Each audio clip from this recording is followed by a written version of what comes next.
बाबा से जो young generation है वो क्यों जुड़ रही है, उसकी वजह क्या है? उसकी वजह ये है कि यंग जनरेशन को, जिनको ये नहीं पता था कि गुरु का मकाम जब गुरु का मकाम बना जी, तो उससे पहले माँ बाप का मकाम बना। जी जी जी, क्योंकि दुनिया में पहले गुरु नहीं आए, पहले माँ बाप आए। जी बिल्कुल। और जिसने अपने माँ बाप की इज्जत करी वो गुरु को समझा। जी जी, और जिसने गुरु को समझा वो भगवान को समझा। जी बिल्कुल। तो अमित भाई, ये सबसे जरूरी है। मैंने लोगों को सिर्फ ये बताया कि कभी किसी का नुकसान करने से पहले सोचो कि तुम्हारे आने वाले रास्तों में कितनी तकलीफें आएंगी। जी बिल्कुल। अगर तुम अपने माँ बाप की इज्जत नहीं करते, तुम भगवान की इज्जत नहीं कर सकते। जी बिल्कुल। तुम हजारों रुपए का लंगर भंडारा बांट दो, उसका कोई फायदा नहीं अगर अपनी माँ को तुम एक निवाला नहीं खिला सकते, अपने बाप को पानी नहीं खिला सकते। जी जी बिल्कुल। तो ये लोगों ने उसको अपनाया। और आज के दौर में मैंने कई लोगों से कहा कि गुरु का मकाम बड़ा है, तो लोगों ने उसको फॉलो किया। अब मैंने लोगों को बताया कि गुरु से बड़ा मकाम माँ बाप का है, तो लोगों ने उसको फॉलो किया। मैंने ये बताया कि गुरु का मकाम भी जब है जब माँ बाप है, क्योंकि अगर माँ बाप ना होते तो गुरु कहाँ से आता। जी बिल्कुल सही बात है। ये चीजें हैं, तो लोगों ने उसको फॉलो किया। और नई जनरेशन बाबा को इसलिए मानती है कि बाबा की या किसी चीज की पाबंदी नहीं है। बिल्कुल बिल्कुल।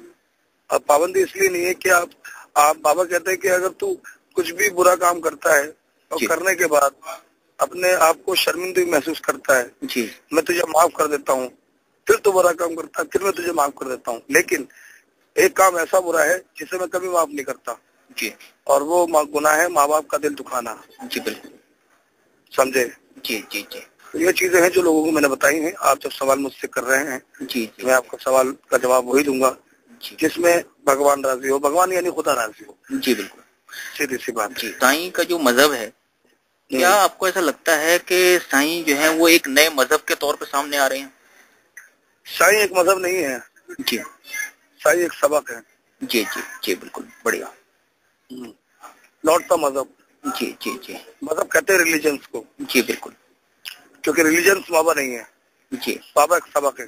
जी जी, और याद रखे, स्याही कभी अपना रंग नहीं बदलती, जी, क्योंकि चाहे वो बाइबल हो, गुरु ग्रंथ हो, कुरान शरीफ हो या गीता कुरान हो, जी जी, ये चीजें रंग नहीं बदलती। इनका रंग एक ही है और वही बाबा का अध्याय है।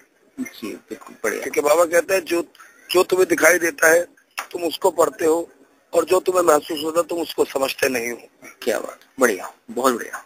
सीधी सी बात है। जी जी बिल्कुल। तो मेरा तो यही कहना है अमित भाई कि जहाँ तक हो सके हम इंसानियत का सबक जितना पढ़ाएं। जी जी जी, क्योंकि अगर आप उसको हिंदी में कन्वर्ट करते हैं तब भी स्याही खाली है। कुरान शरीफ को अगर आप हिंदी में कन्वर्ट करते हैं, अब कुरान शरीफ जो था वो अरबी में था, जी, अरबी में है, जी जी, है उसको लोगों ने उर्दू में लिखवाया, उर्दू में पढ़ा। जी, जिनको उर्दू नहीं आती उन्होंने हिंदी में पढ़ा, जिनको हिंदी नहीं आती उन्होंने इंग्लिश में पढ़ा, जिनको इंग्लिश नहीं आती थी उन्होंने इटालियन में पढ़ा। हर आदमी अपनी जबान में पढ़ता है। जी, वो उनकी जबान है जिसमें पढ़ता है। जी, लेकिन जो धर्म की जबान है वो एक ही है, वो जबान है इंसानियत। जी बिल्कुल, बढ़िया, क्या बात है। समझे? जी, उसकी एक ही जबान है, वो है इंसानियत। जी जी, तो वो अपनी जबान नहीं बदलता। इंसान अपनी जबान भी बदलता है, अपने लिबास भी बदलता है, अपनी कही हुई बात से ही तो कर जाता है। जी, लेकिन जो किताबों में लिख दिया गया उस पर आप नुक्ता लगा सकते हैं। जी, लेकिन नुक्ता भी लगाना आपको हुक्म नहीं है जब तक आप इस काबिल ना हो कि उसे नुक्ते का मतलब समझ सकें, तब तक आप नुक्ता नहीं लगा सकते। बिल्कुल सही, क्या बात है, बढ़िया बढ़िया। मैं आपको एक चीज बताता हूँ कि हिंदी एक ऐसी लैंग्वेज है, अगर उसमें अक्षर डंडा ना हो तो सारे शब्द जो है वो गिर जाएंगे। जी जी, है ना? जी। लेकिन एक शब्द ऐसा है जिसमें डंडा नहीं है फिर भी वो टिका हुआ है, और वो शब्द है ओम। जी बिल्कुल बिल्कुल, क्या बात है, बिल्कुल सही बात। ठीक है जी, बिल्कुल सही बात है।